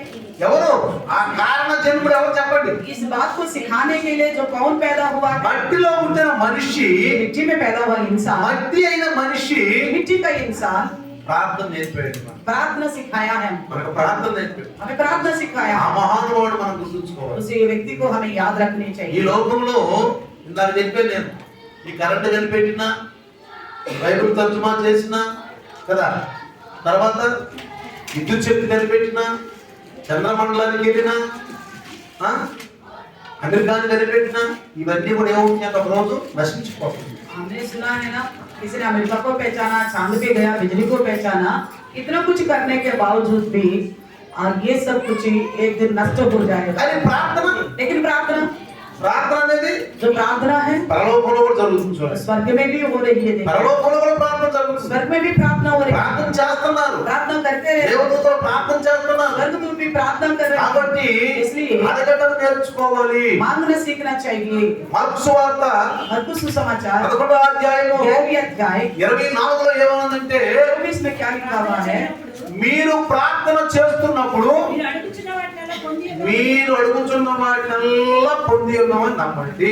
అవన్నీ మీకు కలుగును. అంటే అర్థం ఏంటి? जब तुम प्रार्थना करते हो तो ये प्रतीत करो तुम्हें मिल गया तो तुम्हें मिल जाएगा. మీ ప్రార్థన చెప్పండి. प्रार्थना का मतलब क्या बताइए. आप बताइए ప్రార్థన అంటే ఏంటి? प्रार्थना का मतलब क्या है. అడగటం అంతే. मांगना है. बस అడగాలి. मांगना है. ఎక్కడ అడగాలి? कहाँ मांगना है. ఒక స్థలం పెట్టుకోవాలి దానికోసం. क्या उसके लिए एक जगह रखना है क्या. చెప్పండి बताइए చెప్పండి. बताइए. అడగటమే. मांगना है. అడుగుతా ఉండండి. मांगते रहिएगा. నీకు సమయం ఉంటే ఒక అరగంట మోకరి చడుగు. आप समय लेके एक आधा घंटा बैठ के मांगो. నీ ఇంటి ఖాళీ ఉండి చక్కగా ఏకాంతం ఉంటే తలుపేసుకుని ఒక అరగంట అడుగు. और आपको अच्छी समय मिल रहा है तो दरवाजा बंद करके भी प्रभु से मांगो. నీకు సమయం లేకపోతే అడుగుతా ఉండు. और समय नहीं है तब भी मांगते रहो. నడుస్తున్నప్పుడు, चलते वक्त भी, కూర్చున్నప్పుడు, बैठते वक्त भी, పడుకున్నప్పుడు, लेटते वक्त भी, ఎప్పుడు మా అడుగుతానే ఉండిగా. और हमेशा प्रभु से मांगते रहना. నీ పరిస్థితిని బట్టి, నీ అనుకూలం బట్టి దేవుడు అడుగుతానే ఉండు. आपकी सहूलियत के अनुसार परमेश्वर से मांगते रहो. అది ప్రార్థన. यही है प्रार्थना. అది ఎవరు నేర్పారు మనకి? वो किसने सिखाया हमको. ఎవరు నేర్పారు? किसने सिखाया. ఏనోషు నేర్పాడు. एनोश ने सिखाया. చూడండి పిల్లారా, देखिए प्रियो, ప్రార్థన అనేది జాగ్రత్తగా మనం గమనిస్తే, प्रार्थना को अगर हम ध्यान से देखें, భక్తుడు సమీర్ ఏమన్నాడు తెలుసా? भक्त समूएल ने क्या कहा था. సమీర్ ఏమన్నాడు? क्या कहता है. ప్రార్థన లేని కనుక ఉంటేది నాకు పాపము అన్నాడు. अगर मैं प्रार्थना नहीं करूंगा तो वो पाप माना जाएगा. లేదంటే తప్పుదనం. अगर पाप की प्रार्थना की कमी అంటే అడగటం అడగం. यानी कि हम मांगते नहीं हैं. ఒకసారి మా ఇంటికి ఒక మన సంఘం అబ్బాయి हमारी कलिसिया का ही एक लड़का आया था इधर में. చదువు రాదు కూర్చో. उसको शायद पढ़ना नहीं आता था. సంఘంలో కూర్చుని అసలు నాకు బైబిల్ కూడా తెలియదు. वो कलिसिया में आके बैठता है मगर बाइबल के बारे में जानता नहीं. అతనికి ఆస్తమా. उसको सांस लेने में तकलीफ था. మేము ఇంటి పైన ఆ ఇంటి పైన టాంట్ ఉంటే టాంట్ మీద కొన్ని సామాన్లు ఉంటే దెబ్బ కానీ పిలిచాడు. हमारे घर के अंदर टाट से कुछ सामान निकालने के लिए उस लड़कों को हमने बुलाया था. అరగంటకి రొప్పుతున్నాడు. जैसे उतारा फिर वो उसका सांस फूलने लगा. రొప్పుతున్నాడు. फूलने लगा उसका सांस. फिर हमने उसको नीचे उतारा. उसका सांस ऊपर ऊपर चले जा रही थी. ప్రభుని అడిగే ప్రార్థన చేసి मैंने प्रार्थना करा प्रभु से मांगा. मैंने सोचा था ये लड़का मर जाएगा. मर जाएगा. వెంటనే ప్రార్థన చేసి मैंने तुरंत प्रार्थना किया. ప్రభుని అడిగాను. प्रभु से मांगा. ఎవరి ఇప్పటికి ఈ యొక్క ఆస్తమాన్ని తగ్గించుకో. प्रभु इस लड़का का ये जो उपद्रव जैसा आया है सांस लेने का तकलीफ से कम करो करो. फिर वो ठीक हो गया. నేను అన్నాను, फिर मैंने कहा నువ్వు ప్రార్థన చేసుకో, तुम भी प्रार्थना किया करो, నా ఆస్మా తగ్గించు. मेरे ये आस्थमा का परेशानी ठीक हो जाए। అసలు ఏమంటే తెలుసా, उसने क्या बोला पता है? అయ్యగారు నేను అడగను అయ్యగారు, भाई पास्टर जी मैं नहीं मांगूंगा, నేను ఎప్పుడు అడగను అయ్యగారు. मैं कभी नहीं मांगता। ఎందుకన్నా? मैंने कहा क्यों नहीं ఎంతమంది मांगता? ప్రార్థించాలంటే దేవుడు बेचारा कितनों का सुनेगा परमेश्वर। నాలాంటి వాడు ఎంతమంది ఉంటారంటే मेरे जैसे लोग कितने हैं इस संसार। అంతగా నేను అడగనండి. इसलिए मैं मांगता नहीं कुछ भी। చూసారా, అంటే అడగడం తెలియదు అతనికి, यानी कि मांगना नहीं पता उसको। అసలు ప్రార్థన తెలియదు, प्रार्थना नहीं पता, అందుకు ఆస్తమాకంలో इसलिए उसके अंदर वो बीमारी बन के रहा। అడగట్లా, नहीं मांग रहे, అడుగు. मांगो। నీ పరిస్థితి అడుగు, आपकी हालत को నీ देखो, బిడ్డల గురించి అడుగు, आपके बच्चों के लिए నీ मांगो। ఉద్యోగం గురించి అడుగు. ఎట్లా అడగమన్నాడు? कैसे मांगना है? ఏదో కాసేపు అరగంట సేపు కూర్చున్నాం, లేదా పడుకోపోయినప్పుడు కాసేపు కూర్చున్నాడు ఇది అయిపోయింది అనుకోవటం కాదు. थोड़ी 2 मिनट प्रार्थना कराओ खत्म हो गए करके सोचना नहीं। పశ్చాత్తాపంతో అడుగు, पश्चाताप करो पहले, కన్నీరుతో అడుగు, और आंसुओं से मांगो परमेश्वर ఎప్పుడు से। అడుగుతానే ఉండు, कभी भी उनसे मांगते रहो, అడుగుతానే ఉండు, मांगते रहो, మాట్లాడుతానే ఉండు, बात करते रहो, చదువుతూనే ఉండు, बाइबल पढ़ते रहो, ఆయన మాట్లాడుతూ ఉండు. की बातें सुनते ఈ रहो। అన్యోన్య సహవాసం మనకు ఉందనుకోండి, इस प्रकार परमेश्वर से मेल मिलवा దేవుని దయ మన మీదకి వస్తుంది. परमेश्वर की दया हम पर रहे, దేవుని దయ మన మీదకి వస్తుంది. परमेश्वर की दया रहे। కాబట్టి ఆనోషు ఏనోషు ఏం చేశాడు? इसलिए एनोश ने क्या किया? దేవునికి ప్రార్థన చేశాడు. परमेश्वर से ఇక అక్కడ प्रार्थना నుంచి किया, ప్రార్థన మొదలైందండి. वहां से ही प्रार्थना शुरू అక్కడ हुआ, నుంచి ప్రార్థన మొదలైందండి. वहीं से प्रार्थना शुरू నిజంగా ఏనోషు అనే మహానుభావుడు మనకు ప్రార్థన నేర్పకపోతే हुआ। अगर एनोश नामक एक इंसान प्रार्थना नहीं सिखाया ఈరోజు మనం होता, ప్రార్థన చేస్తామా? क्या आज हम प्रार्थना कर पाते? ప్రార్థన చేస్తామా? कर पाते हैं क्या? అడుగుతామా? क्या मांग सकते యేసు थे? ప్రభు ఏమన్నాడు? बस यीशु ने क्या कहा? అడిగితేనంట ఇస్తారంట, मांगने से दिया जाएगा, అడిగితే ఇస్తాడంట, मांगने से दिया जाएगा। తడితే और खटखटाएंगे तो తడితే खटखटाएंगे तो खोला जाएगा। వెతికితే अगर ढूंढने से ఒక స్త్రీ ఉంది, एक स्त्री थी, ఒక నాణ్యం పోయి एक सिक्का खो दिया था। ఏం చేసింది? क्या किया उसने? ఏం చేసింది? क्या किया? చీపురు తీసుకుంది. झाड़ू ले लिया, చీపురు ఏం చేసింది? झाड़ू से क्या किया? ఊడుస్తుంది. फिर पूरा झाड़ू लगाने लगी, खोजने लगी। ఎవరన్నా నన్ను వచ్చి इसने आके कहा, ఏదమ్మా ఏం చేస్తున్నావు? आप क्या कर रहे हो बहन? ఏం లేదు, చిన్న నాణ్యం పోయిందని తెలుసుకున్నా. छोटा सा सिक्का खो गया इसलिए ढूंढ रही। అరే నాణ్యమే కదా, ఏమైంది? పోతే ఏమైంది? तो सिक्का ही तो है, खो गए तो क्या हो गया बोला। ఆ సమయంలోనంట उस समय में ఒక దాన్ని సామెత అంటారు, మరి ఇంకా బయటకు ఏమంటారు నాకు తెలుగులో తెలుగు నాకు తెలియదు. वो कहावत था, पता नहीं क्या था। ఆయన అందట, उसने कहा, అయ్యో మా పెద్దలు ఎరుకోరు, हमारी बुजुर्ग इस बात को नहीं मानेंगे। నువ్వు ఒక చిన్న నాణ్యాన్నే నువ్వు కాపాడలేకపోయావే, ఇది కుటుంబాన్ని ఏం కాపాడతావు నువ్వు? हमारा बड़े बुजुर्ग बोलेंगे, तुमसे एक छोटा सा सिक्का नहीं संभाला गया तो परिवार को क्या संभालोगे? నువ్వు ఈ నాణ్యాన్నే నువ్వు కాపాడలేకపోయావే, एक छोटा सा सिक्का कोई नहीं संभाला, నువ్వు ఇంకా నీ కాపాడాన్ని ఏం కాపాడుకుంటావు? तुम्हारे परिवार को क्या నీ భర్తనే संभालोगे? సంపాదించేస్తా, पति को कैसे संभालोगे? నీ పిల్లల్ని సంపాదించేస్తా बच्चों को कैसे संभालोगे बोलेंगे, అని అంటారు. इस तरह कहेंगे। అందుకని అవి సీపురు తీసుకుని इसलिए वो झाड़ू लेकर ఆ నాణ్యం దొరికిందాకా ఎదుగుతారు. जब तक वो सिक्का नहीं मिला तब तक वो ढूंढती रही। అందుకే యేసుప్రభు इसलिए यीशु मसीह ने कहा, సారీ చెప్పాడు, యేసుప్రభు ఉపమానం చెప్పాడు. इसलिए सादृश्य बताया था यीशु ఆ मसीह ने। తట్టాలంట, हमें అంటే దీన్ని క్రియ అంటారు. यानी कि इसको बोलेंगे कार्य। మన ప్రార్థన हमारी प्रार्थना పరలోకానికి వెళ్ళిపోయి स्वर्ग में जाकर అక్కడ దేవుని హృదయాన్ని తట్టాలి. वहाँ परमेश्वर का हृदय को छू लेना है। అలా ఉండాలి మన ప్రార్థన. ऐसा होना चाहिए हमारी ఎలా ఉండాలి మన ప్రార్థన? कैसा होना है? ఏదో నాలుగు మాట సెలకొట్టులాగా బలికి అయిపోయింది అనుకుంటాం. 4 बातों को बोल के हम सोचते हैं वो हो गया प्रार्थना। హృదయంలో వచ్చి ప్రార్థన కాదు. हृदय से आना है प्रार्थना। ఆ ప్రార్థన పైకి ఎక్కి तो प्रार्थना ऊपर దేవుని जाएगी, హృదయాన్ని తట్టాలి. परमेश्वर का हृदय को छू लेना है, తట్టాలి. छूना है। మనం ఏదైతే ఎదుగుతున్నామో, हम जिस चीज की खोजते हैं, దేని కోసం అయితే మనం అడుగుతున్నామో जिस चीज के लिए मांगते అది हैं, పొందుకున్నదాకా ప్రార్థన చేయాలి. उसको पाने तक प्रार्थना में लगे रहना है। తొందరపడకూడదు. उसके लिए उतावली नहीं అందుకనే करना है। ప్రార్థన చేసుకున్న వాళ్ళకి ఆత్మ ఫలాలు కూడా ఉండాలి. इसलिए प्रार्थना करने वालों के पास आत्मिक फल भी होनी चाहिए। ఆత్మ ఫలం లేకుండా ప్రార్థన చేయకూడదు. बिना आत्मिक फल का प्रार्थना करना व्यर्थ है। ప్రార్థన చేసినప్పుడు దీర్ఘ శాంతం ఉండాలి, प्रार्थना करने वालों को धीरज होनी चाहिए ఓపిక ఉండాలి. और सहनशीलता होनी चाहिए। కొంతమంది ప్రార్థన చేసి कुछ लोग प्रार्थना करते हैं, ఏం దేవుడు వదిలిపెట్టాడు, हाँ क्या भगवान है, छोड़ दो परमेश्वर को। దేవుడు దగ్గరికి వెళ్ళు. कोई परमेश्वर नहीं है, कोई नहीं है बोलते हैं। అలాంటి వాళ్ళు దొరకలేదు. ऐसे लोगों को नहीं मिलेगा। అందుకే వాడు ఆత్మ ఫలాలు లేని వాళ్ళు. इसलिए उसके अंदर आत्मिक फल नहीं है, इसलिए नहीं मिल रहे। ఆత్మ ఫలంలో దీర్ఘ శాంతం అనేది ఉంది. आत्मिक फल में धीरज है एक, ఆత్మ ఫలం ఉన్నవాళ్ళు जिनके पास धीरज है, ప్రార్థన చేసి प्रार्थना करके వాళ్ళు ఓపికతో కనిపెడతారు, वो बड़ी धीरज से इंतजार ఓపికతో కనిపెడతారు. इंतजार करते हैं। దేవుని దయ కోసం परमेश्वर के तरस पाने के लिए, కనికరం మొత్తం కోసం उनकी तरस पाने के ఆ लिए, కనికరం నీ మీదకి వచ్చేస్తుంది. जब परमेश्वर का तरस आपके ఇక ऊपर ఎవరు आएगा, ఆపలేదు. तब कोई भी नहीं रोक ఇది पाएगा। నీ ఆశీర్వాదాలు ఎవరు ఆపలేరు. आपके आशीर्वाद को कोई भी नहीं रोक पाएगा। ఒక మనిషి ఏమో మట్టిలో నుండి పుట్టాడు. एक तो मिट्टी से पैदा हुआ है, ఆయన పిల్లలకి ఏం నేర్పాడు? उनके बच्चों को क्या सिखाया? ఎవరైనా మట్టిలో నుండి పుట్టిన ఎవరు? मिट्टी से कौन पैदा हुआ है? ఆదాము. आदम। ఆయన ఏం నేర్పాడు పిల్లలకి? उन्होंने अपने बच्चों को क्या सिखाया ఉన్న है? దానిలో దేవుడు కల్పించండి. जो हमारे पास है उसमें से परमेश्वर के लिए चलाओ, దేవునికి ఇవ్వండి. परमेश्वर को दे दो। ఏదుందో దేవునికి ఇవ్వు. तो आपके पास जो है उसमें से प्रभु को दे दो। బలిపీఠాలు ఎందుకు కడతారు చెప్పండి? वेदियों को क्यों बनाते थे बताइए? ఒక స్థలము, एक जगह, ఒక స్థలము. एक जगह, ఆ స్థలం దగ్గరికి వచ్చి उस जगह के पास आके అక్కడ దేవుడు దిగుతాడు. उस समय परमेश्वर वहां उतरेगा। ఇప్పుడు మనకి దేవుడు దిగాలంటే ప్రార్థన అనే స్థలమే చెప్పండి. अब परमेश्वर हमारे बीच में आने के लिए प्रार्थना का जगह कौन सी है చెప్పండి. बताइए? హృదయం. हृदय ही, హృదయం అనే బలిపీఠం. हृदय रूपी वेदी, హృదయం అనే బలిపీఠం. हृदय रूपी वेदी అప్పుడేంటి? రాళ్ళతో కట్టేవాడు. तर से बनाते थे, అక్కడ మోకరించేవాడు. वहां घुटनों में आते అక్కడ थे, దేవుని యొక్క ప్రసన్నత వచ్చేది. वहां परमेश्वर की प्रसन्नता उतर కానీ गई। ఇప్పుడు अभी इस హృదయం అనే బలిపీఠాలు ఉన్నాయి. हृदय रूपी वेदी हो, హృదయాన్ని కట్టుకొని हृदय को बनाना है, పాపని తీసేసుకొని पाप को निकाल మనం कर ప్రార్థన చేస్తూ ఉంటే अगर हम प्रार्थना करने से మన మీద దిగొస్తాడు. परमेश्वर की आत्मा हमारे ऊपर మన మీద उतरेगा, దిగొస్తాడు. प्रभु का मदद होगा। మరి తర్వాత ఇంకొక వ్యక్తి ఎవరు చెప్పండి? ఇంకో మట్టి అయిన మనిషి. और मिट्टी का मानव ఒక వ్యక్తి ఎవరు? एक कौन था? మట్టిలో నుంచి వచ్చిన మనిషి. मिट्टी से आया था। ఇంకొక వ్యక్తి ఎవరు? ఏనోషు.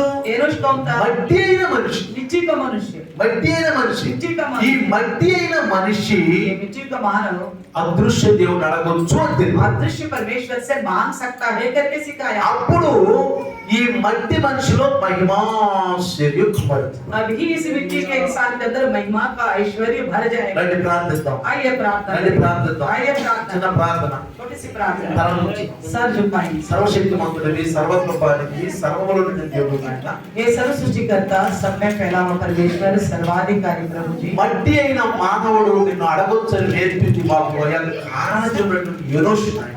मिट्टी का मानव आपसे कुछ मांग सकता है करके प्रार्थना के विषय में आपने एनोश को पैदा किया। కాబట్టి నేను ప్రార్థిస్తాను. इसलिए मैं प्रार्थना करूंगा, అడుగుతాను. मांगूंगा, ఏ స్థలంలో ఉన్నా, कहीं पे भी, ఎక్కడ పడితే అక్కడ जहाँ कहीं నిన్ను అడుగుతూనే, मैं आपसे मांगता ही నిన్ను रहूंगा, అడుగుతూనే मैं आपसे मांगता रहूंगा నువ్వు ఇచ్చిందా? जब तक आप नहीं देंगे, जब तक आप नहीं అందరూ देंगे। ప్రార్థించండి. सब प्रार्थना నాకు करें। ఆత్మఫలం కావాలి. मुझे आत्मिक फल నాకు चाहिए, ఆత్మఫలం కావాలి. आत्मिक फल అయ్యా चाहिए, నాకు ఓర్పు కావాలి. मुझे धीरज నాకు चाहिए, సహనం కావాలి. मुझे सहनशीलता నాకు దీర్ఘశాంతం चाहिए, కావాలి. मुझे धीरज నాకు चाहिए, తొందరపాటు పోవాలి. उतावली चला जाना चाहिए। ప్రార్థించండి. प्रार्थना నేను कीजिए। అడుగుతున్నాను. मैं मांगता కానీ हूँ, కరెక్ట్ అడుగుతున్నాను లేదా? लेकिन ढंग से मांगता ప్రార్థన हूँ। అంటే నాకు తెలుసా తెలియదా? प्रार्थना को मैं अच्छी तरह जान ఎలా पाता हूँ। అడగాలో? ऐसा मांगना है। ప్రార్థన అంటే ఏంటో? प्रार्थना का मतलब क्या ఓ है? మహానుభావుడు కార్మజనుడు పరిశుద్ధుడైన ఆ యేనోషు మాకు నేర్పాడయ్యా. पवित्र और उसी के लिए जन्मा हुआ एनोश ने हमको सिखाया। ఈరోజు దైవదోషుడు మాకు నేర్పాడయ్యా. आज प्रभु का दास ने हमको सिखाया। ఎలా అడగాలో నేర్పాడయ్యా. ऐसा मांगना है करके सिखाया। సమయమందును అసమయమందును समय में भी असमय में అడుగుతూనే ఉండు. मांगते ही रहो, కన్నీరు కారుస్తూనే ఉండు. आंसू बहाते रहो, ఓర్పు కలిగి ఉండు. धीरज से रहो, దీర్ఘశాంతం కలిగి ఉండు. धीरज से रहो। దేవుడు కనికరిస్తాడు. परमेश्वर तरस నీ करने वाला, ప్రార్థన అయిన దేవుడు లేచి నుంచుంటాడు. आपकी प्रार्थना सुनेगा परमेश्वर, उठ खड़ा నీ हो जाएगा। కష్టాలు చూసి యేసు ప్రభు లేచి నుంచుంటాడు. आपके कष्टों में प्रभु यीशु मसीह दखल నువ్వు యేసు ప్రభువును అనుగ్రహించు. यीशु मसीह की से चाल ఆయన పలికిన మాటలు పలుకు. उनकी समान बातें बोलो, ఆయన అడుగుజాడల్లో నడువు. उनकी पदचिन्हों का अनुसरण ఓ करो। పరలోకంలో యేసయ్య నుంచొని నిన్ను సన్మానిస్తాడు. तो स्वर्ग में यीशु मसीह आपके खातिर खड़ा होकर స్టెఫెన్ను సన్మానించిన యేసయ్య నిన్ను సన్మానిస్తాడు. स्टेफनुस का सम्मान करने वाला यीशु आपका भी सम्मान कराएगा। ప్రభువా వందనాలు. प्रभु धन्यवाद, నాకు ప్రార్థన నేర్పి. मुझे प्रार्थना सिखाई, పరిశుద్ధాత్మ ప్రార్థన నేర్పి. और इकराम को प्रभु मुझे प्रार्थना सिखाई। ప్రార్థన నేర్పి నేర్చుకుంటా. मैं सिखाऊं, నేను सीखूंगा, శిష్యుడైపోతా. मैं चेला बन जाऊंगा। నువ్వేం చెప్తే చేస్తా. जैसा आप कहेंगे वैसा मैं బైబిల్లో ఎట్లా ఉంటే అట్లా చేస్తా. बाइबल में जैसा है मैं वैसा रहूंगा, ఎట్లా ఉంటే అట్లా చేస్తా. जैसा है वैसा నా ఇష్టం వచ్చినట్టు, मैं अपनी मर्जी నేను से, అనుకున్నట్టుగా, जैसा मैं सोचता हूँ, నేను ఊహించినట్టుగా जैसा मेरा चाव అలా सोच है చేయను. वैसा नहीं करूंगा। నేను ఏం చేసి దేవుని యొక్క క్రమం అనుకోను. मैं अपनी मर्जी से करके सब प्रभु का नियम नहीं समझूंगा। धन्यवाद प्रभु जी, ప్రార్థన ఆత్మకు हमारी प्रार्थना को सुना, धन्यवाद करते हुए ఉన్నవారు ఈ ఒక వాక్యాన్ని 100 ఫలాల హృదయంలో సహాయం చేయండి. जैसे वचन सुना है सबके हृदय में 100 गुना फल होने के लिए యేసు నామములో यीशु के नाम से मांगते हैं, ఆమేన్. హల్లెలూయా. హల్లెలూయా.